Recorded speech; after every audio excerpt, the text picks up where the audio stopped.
Hi everyone, it's Audrey. I'm back. I took 2 days off because of the election. So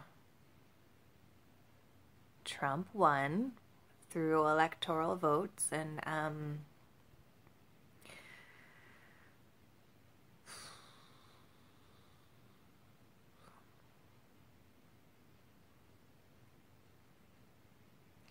I am here to talk about anxiety and depression, and both have increased, and some people might call it silly or overreacting. But when I forced myself to get out of the house yesterday, I had a back procedure, and then my husband was entertaining, and I felt it important that I went to the business dinner, and so I successfully made it to the back procedure. I had an anxiety attack when I got there, and my doctor was late because her nanny was late because she's so afraid of being deported. She was trying to make arrangements, and so that was the first actual happening. Then when I thought I was being so brave and getting out and walking into the world, it felt very raw and scary. For the first time, like actual, real scary, not anxiety scary. Some of you might not understand that difference because you don't have anxiety, but there is a difference. And I was walking, and I ran into a friend of mine, and that was just so wonderful and great, and it gave me this sense that, you know, I'm doing the right thing. And you know, we hugged and had a moment, and so I was like, all right, you know, the world hasn't ended, we're gonna be okay. And then within the next 2 blocks, a white man in his 40s, I'd say, sorry, Deuce keeps trying to chew on water bottles, and they're really loud and also bad for him, so I keep sneaking them away. But yeah, so then, you know, just 2 blocks later, a man in his 40s yelled, and like, I'm not gonna say yelled, but like screamed at me, calling me a liberal whore. Shockingly, I had left my liberal whore sign at home that day, so I don't know how he knew or how he found me out. My guess is it was just a reaction to my blue hair. But in that moment, I realized that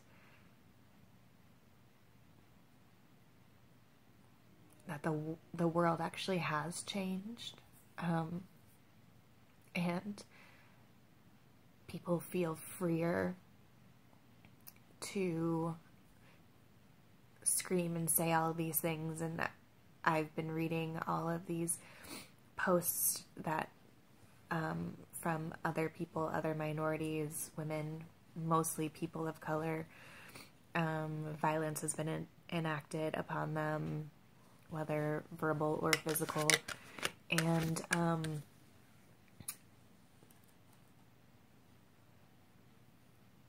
it's obviously, it's not okay. It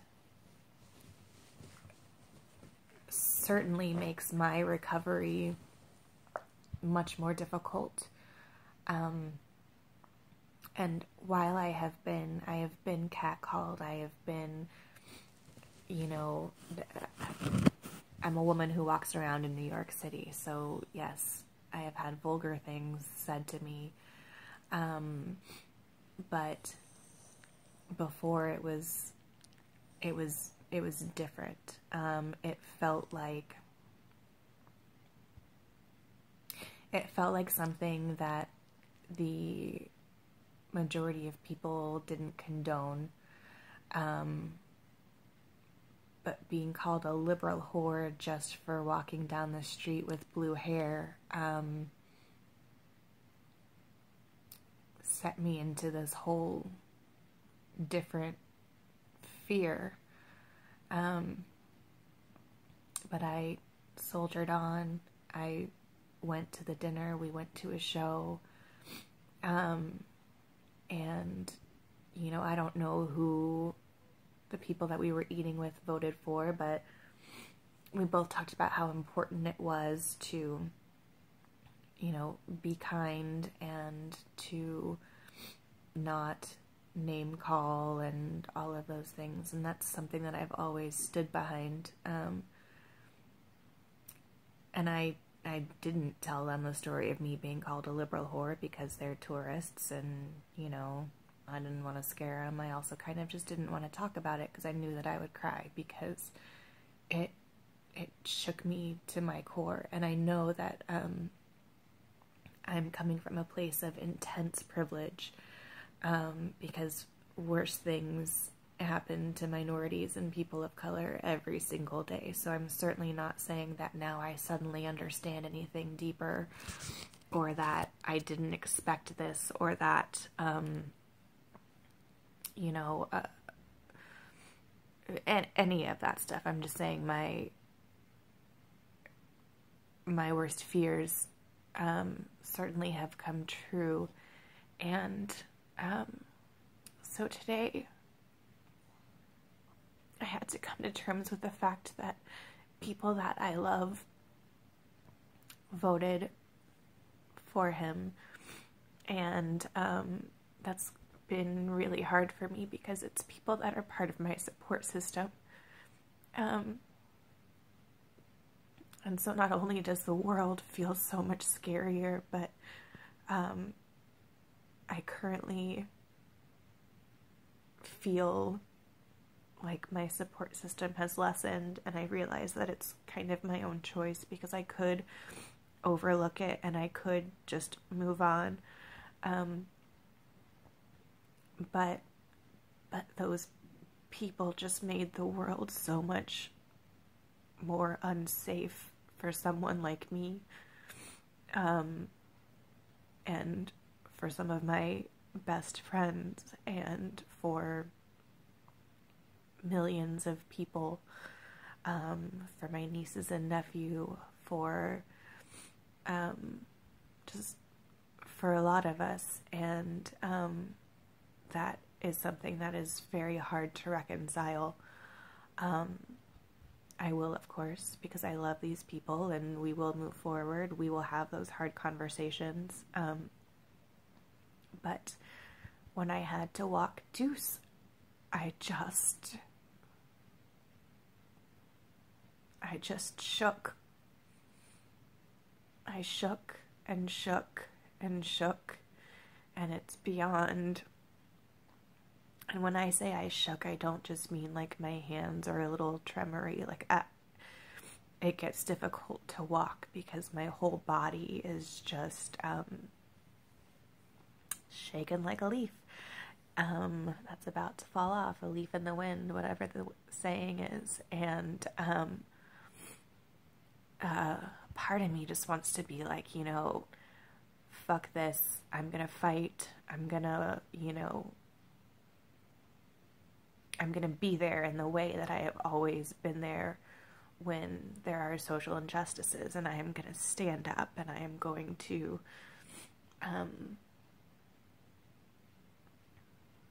you know, be a strong woman, the strong woman that my mother raised me to be, the opinionated, strong woman that my mother raised me to be. But my heart kind of breaks because I don't know if I have it all in me. I don't know if I have it all in me to fight for my mental health. to continue this, to help fight for the normalization of mental illness, and then also to every day now walk out of my house and be afraid that someone is going to do something worse than just call me a liberal whore, because they now feel like they have permission. So my anxiety and depression is layered. My PTSD isn't going anywhere soon, I can tell you that. My hyper awareness is back in full force. I literally jumped at my own shadow because I thought it was someone coming up behind me. And these are all things that, you know, other people deal with on the daily and that they don't ever get a respite from.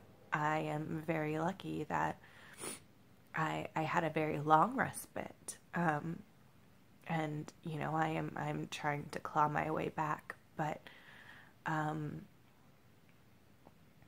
the most important thing about this, and the whole reason why I am sharing my story, is because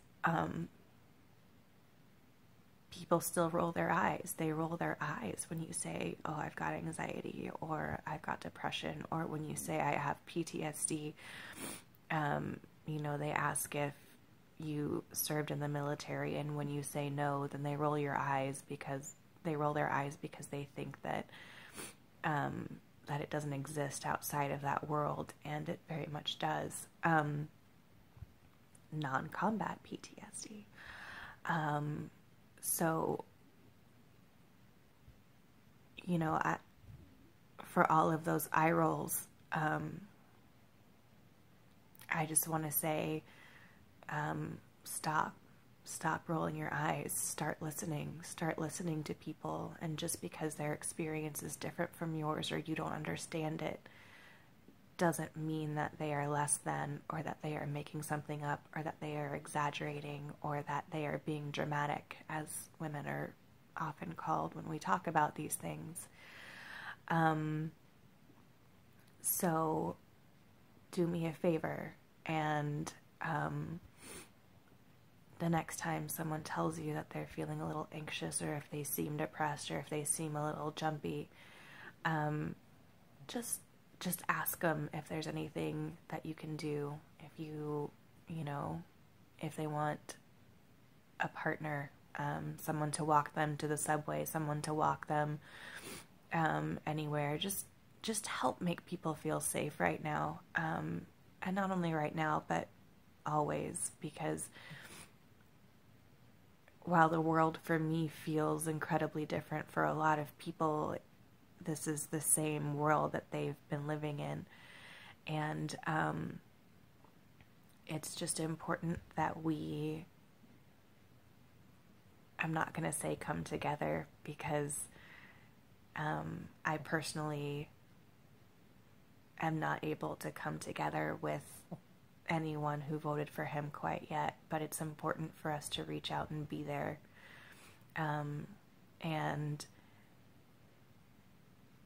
your experience is special to you, just like everyone else's experience is special to them. And if you really do take a moment to really listen and to really try and understand and ask questions, you know, don't walk away thinking, you know, don't walk away with questions. Stay there in the conversation and ask. And that person might not want to go that in depth, and they might say, you know, I'm really not comfortable with this, and that's okay, because, you know, it's not everyone's job to explain to everyone in the entire world every single day over and over and over again, you know, about their lives. But if someone is willing to open up about anything right now, really just listen. Just give that gift to the world right now. Listen, take it in, ask questions, look things up.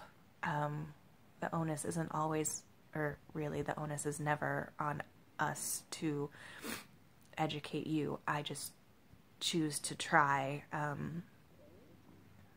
because that's who I am, and it's like I've said, it's part of my art. It's part of the theater that I do, and it's just who I am as a person. I want to break down barriers. I want to, in whatever small, teeny tiny way that I can, help someone else not feel as alone. So I love you all. I will try and fight and claw for all of it, but I am mostly fighting and clawing for myself, because if I am not well, I can't help the world be well. Have a good night, and I hope that we wake up with a better tomorrow.